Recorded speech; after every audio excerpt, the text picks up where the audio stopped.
안녕하세요. 배신의 장미입니다. 오늘의 사연 시작하겠습니다.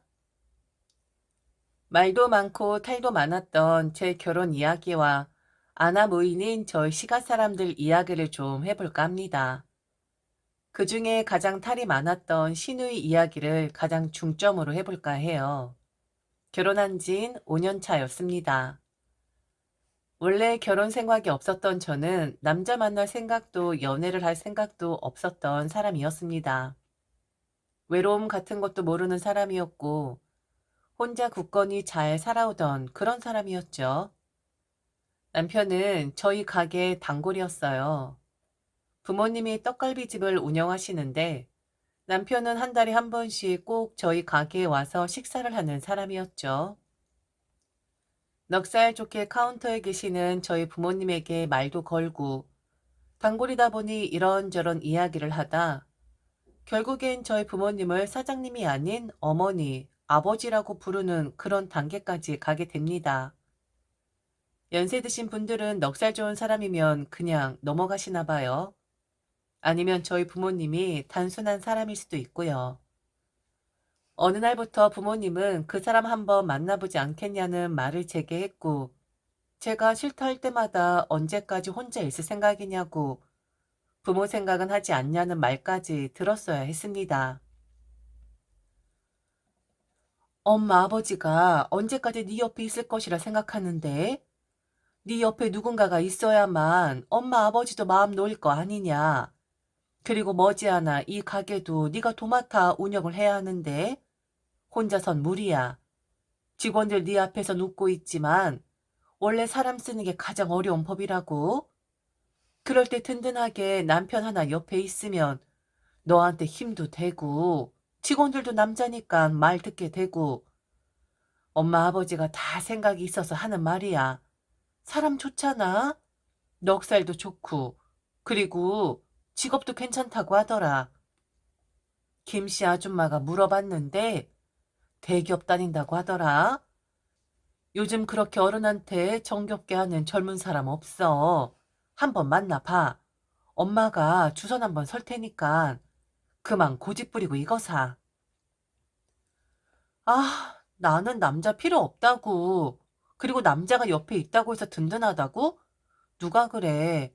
엄마, 나 혼자 할 수 있어. 그리고 단골일 뿐인데 뭘 믿고? 엄마는 선을 보라고 해? 진짜 엄마 맞아? 뭐, 딸 시집 보내지 못해서 환장했어? 부모님 마음을 모르는 건 아니었습니다. 이미 결혼 정년기 지나도 한참 지난 딸이 남자 한번 사귀어보지 않고 혼자 있으니 걱정될 만도 하죠. 그런데 저는 기본적으로 남자한테 관심이 없었던 사람이었어요. 그리고 남자를 믿지도 않았고요. 딱히 이유가 있는 건 아니었는데 원래 사람이 가장 무서운 법이잖아요. 가장 믿지 못할 게 사람 아닌가요?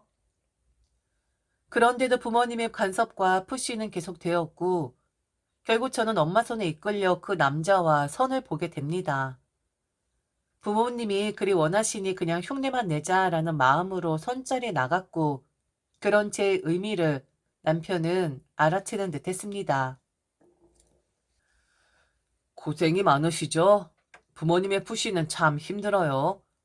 사실 저도 그런 편이기는 한데 그냥 오늘 맛있는 식사 한번 한다고 생각을 하세요. 대신 저란 사람은 땡땡씨가 생각하는 것보다 더 괜찮은 사람입니다. 한 3번 정도만 저를 만나보면 이 사람 괜찮구나, 좋은 사람이구나 하고 느껴지실 거예요. 제게 기회를 한번 줘 보시겠어요? 저를 이해하는 듯하는 말투, 그리고 딱 3번만 자기를 만나보라는 남편의 말에 그 진정성이 느껴져 저는 이후 남편을 3번 만나보게 됩니다. 남편은 제 마음에 들기 위해 노력을 많이 했어요. 꽃을 좋아하는 제게 아침, 점심, 저녁으로 꽃 배달을 시켜줬고, 그리고 3번 만나는 동안 꼭 3통씩, 그러니까 9통의 편지를 제게 건네주게 됩니다. 손편지를 받아본 적이 있었나 싶을 정도로 좀 괴리감이 있었는데, 편지도 한 장 정도는 쓸 수 있어도 하나의 편지마다 매번 5, 6장씩 써주는 건 쉬운 일이 아니잖아요. 솔직히 그 정성에 감동했습니다. 그리고 3번 만나는 동안 최선을 다했으니까 저는 남편의 좋은 모습만 보게 되었고요. 너무 경험이 없다 보니 이런 실수를 하더라고요. 그냥 단순히 여자 한번 꼬셔보려고 남편은 술을 쓴 거일 텐데 저는 그게 남편의 평소 모습이고 그게 영원히 지속될 것이라 생각을 했었거든요. 제가 멍청했어요. 그렇게 3번 만나기로 약속했던 횟수는 10번을 넘고 20번을 넘고 결국 우리는 연애를 하게 되죠. 둘 다 나이가 있다 보니 연애를 하고 사이가 끈끈해지면서 자연스레 결혼에 대해 이야기를 하게 되었고요. 물 흐르듯이 흘러가는 듯 했고 그냥 이렇게 결혼을 하는 거구나. 남자가 이렇게 노력을 하면 여자는 어쩔 수 없이 넘어가는 거구나. 잴 줄도 모르고 그리고 비교 대상 자체가 없었던 저는 결국 남편과 결혼을 하게 됩니다. 결혼을 하면서 남편의 집안 자체가 좀 문제가 될 때도 있었지만 그래도 그런 건 모든 시가 사람들이 가지고 있는 특성이었기에 넘어갈 수 있었지만 그런데 유독 신의와 연관되기만 하면 저도 엄청 업이 되고 그리고 남편도 업이 되더라고요. 그리고 저희가 서로 흥분을 해서 다투기라도 하면 그걸 어디서 듣고서는 득달같이 시부모님이 저를 찾아오셨었고요. 시누이는 이상한 사람이었습니다. 제가 결혼을 하고 자기네 집안의 며느리가 되었을 때 좀 젊은 사람이 자기 동생의 짝이 되었으면 하는 바람이 있었다고 제 면전에 대놓고 말을 하는 사람이었고 대기업 다니는 자기 동생이니 이왕이면 같은 직군의 여자를 만나기를 기대했다고 했었던 사람이었죠. 시누이는 한 번의 파혼 경험이 있는 사람이었고 그리고 결혼에 실패를 했던 사람이었습니다. 요즘 이혼은 흠 아니고 다 그럴 만한 이유가 있으니까 했겠지라고 생각을 하겠지만 제가 본 시누이의 행동을 좀 곱씹어 보면 시누이는 이혼을 당한 게 틀림없었어요. 안에서 새는 바가지 밖에서도 새는 법 아니겠어요? 모양새가 딱 그랬었는데 그런데 이 사람이 직장을 관두고 카페를 하게 되면서 다시는 돌아올 수 없을 정도로 모든 것들이 파국에 이르게 되죠. 아무 준비도 없이 그 카페가 잘 된다라는 말만 믿고 자신의 퇴직금을 몽땅 다 넣은 신우의 카페는 그야말로 파리를 위한 그런 카페가 됩니다. 파리들 쉬는 공간으로 만들어 놓았는지 그놈들만 날아다니고 손님이라고는 전혀 찾아볼 수 없는 그런 곳이 되어 버렸거든요.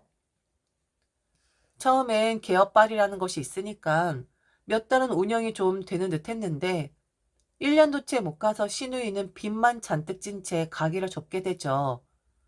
그런데 저는 좀 의아한 부분이 있었어요. 돈 나올 구멍이 전혀 없는데 가게를 정리한 시누이는 해외여행부터 시작해서 이사까지 그 씀씀이가 심상치가 않았거든요. 저런 돈이 있었으면 가게를 접는 게 아니라 다시 시작을 해서 가게가 다시 잘 되게끔 투자를 한다든지 공부를 좀 더 한다든지 할 것 같은데 가게 안 될 때만 해도 알바생 아르바이트 비용까지 시부모에게 손 벌린 사람인데 딱 그 가게에 관두고 나서는 돈을 물 쓰듯이 쓰는 겁니다. 신기했죠. 가게 정리하면서 집기들 넘기며 돈을 많이 받았나? 이런 어이없는 생각이 들 정도로 시누이가 쓰는 그 돈의 출처가 매우 의심스럽더라고요. 그러다가 알게 되었죠. 남편과 시누이가 사이가 좋은 것도 알고 있었고 자기 누나, 자기 동생이라면 발벗고 나서는 그런 뜨거운 남매라는 것 아주 잘 알고 있었습니다. 시부모님도 항상 말씀하셨거든요. 우리가 지금까지 가장 잘한 일은 우리 땡땡이랑 네 시누이랑 사이 좋게끔 교육시킨 것이야. 너는 형제가 없어서 모르겠지만 저렇게 성인이 되고 나서도 사이좋은 남매 흔치 않은 법이거든. 우리는 첫째도 남매간의 청, 둘째도 남매간의 청, 셋째도 남매간의 청을 강조했었던 사람들이다. 우리 딸이랑 우리 아들 사이좋게 서로를 생각해 주는 거 보면 흐뭇해. 그러니 너도 네 남편이랑 네 시누이 사이 돈독한 거 깨지지 않게끔 조심, 또 조심해야 할 것이다. 나는 우리 딸이랑 아들이랑 사이 틀어지는 거 절대로 못 보거든. 내 눈에 흙이 들어온다 해도 그 꼴은 못 보지. 알겠니? 며느라. 제가 이해할 수 없는 부분이고 그리고 말을 못되게 해서 제 기분을 상하게끔 하는 신우이지만 그냥 제가 한 귀로 듣고 한 귀로 흘려버리면 되는 것이니 저는 제게 피해만 끼치지 않으면 그 남매 사이 망칠 생각도 관여할 생각도 없었습니다. 그 핏줄이라는 게 강한 법이잖아요. 그런데 신우의 그 씀씀이 왜 그렇게 돈을 물쓰듯이 쓰고 다니는지 그 출처를 알게 된 이후 제가 관여를 안 할래야 안 할 수가 없더라고요. 남편이었습니다. 우선 저는 남편과 수입을 합치진 않았지만 그런데 결혼하면서 서로 투명하게 공개를 하긴 했어요. 일반 계좌부터 주식 계좌까지 어떤 주식을 가지고 있는지 한 달에 기본적으로 나가는 개인적인 용도의 돈이 얼만지 이미 다 알고 있는 상황이었습니다. 그건 남편도 마찬가지로 제 모든 것을 알고 있었고요. 결혼하기 직전에 남편이 가지고 있는 주식과 비상금은 2억에 약간 못 미치는 정도였어요. 그런데 제 눈에 띄게 된 거죠. 그날 저희 식당에서 친구들과 신나게 떡갈비를 먹고 결제를 하기 위해 내민 신우이의 카드. 그 카드엔 분명 남편의 이름이 적혀 있었습니다. 그게 눈에 확 들어오더라고요. 그날 저녁 저는 남편을 조일 수밖에 없었죠. 그리고 진상을 밝히기 위해 신우이 또한 저희 집으로 부르게 됩니다. 순순히 오더라고요. 왜냐? 동생 거니까. 자기 동생 건데 네가 뭔데 지금 뭐라 하는 것이냐. 너는 그럴 자격이 없다라고 생각을 했으니까 그렇게 당당하게 올 수가 있었던 거예요. 남편의 계좌를 열어보았습니다. 주식은 폭망이라고 해도 과언이 아니었고 가지고 있던 현금은 이미 동이 난 상태. 게다가 카드 내역서를 보니 신우이는 한 달에 300 이상씩을 썼더라고요. 그리고 남은 할부들 뭐 이것저것 사느라 긁어댔는데 알차게 무이자 할부는 또 챙겼더군요. 이런 게 남매 간의 우애인가 봐요. 헐, 저는 형제가 없어서 잘 모르겠고 이해도 안 되는데 원래 남매 간에 카드도 주고 돈도 주고 하나 봐요. 이럴 줄 알았으면 저도 부모님에게 동생 하나 낳아달라고 하는 건데 그냥 놀고 먹어도 동생 카드 쓰면 되는 거고 동생 돈 쓰면 되는 거잖아요. 이 얼마나 꿀입니까? 완전 개꿀 인생 아닌가요? 신우이는 지 혼자 온 것도 아니고 시부모를 주렁주렁 달고 왔더라고요. 그렇게 쪽수를 밀면 내가 겁낼 줄 알았나 보지? 의기양양 고개 뻣뻣하게 세우고선 나 우리 엄마 아빠 데리고 왔어. 며느리 주제엔 네가 한번 뭐라 해봐. 그럼 우리 엄마 아빠가 너 가만히 안 둘걸? 이라는 기세더군요. 확실히 그런 기세에 맞았습니다. 저보고 이해를 하라고 했거든요. 원래 그런 거라고. 사이 좋은 남매라서 자기 누나 상황 좋지 않다 하니 동생으로서 누나한테 그렇게 해줄 수밖에 없었을 것이라고. 문제 삼는 제가 이상한 것이고 형제 없는 사람이라 제가 이해를 못하는 것이라는 말을 하는데 아, 어이가 없더군요. 뭘 부르기까지 하니? 따지려고 하는 거야? 너는 형제 자매가 없으니까 이해를 못하나 본데 다 이렇게 사는 거다. 그런 핏줄을 나 몰라라 하니? 그리고 너도 알다시피 네 남편이랑 네 시누이 사이가 좀 좋니? 이해를 해야지. 네가 이해를 안 하면 얘들 사이 갈라치게 한다라는 건데 나는 그 꼴 못 본다.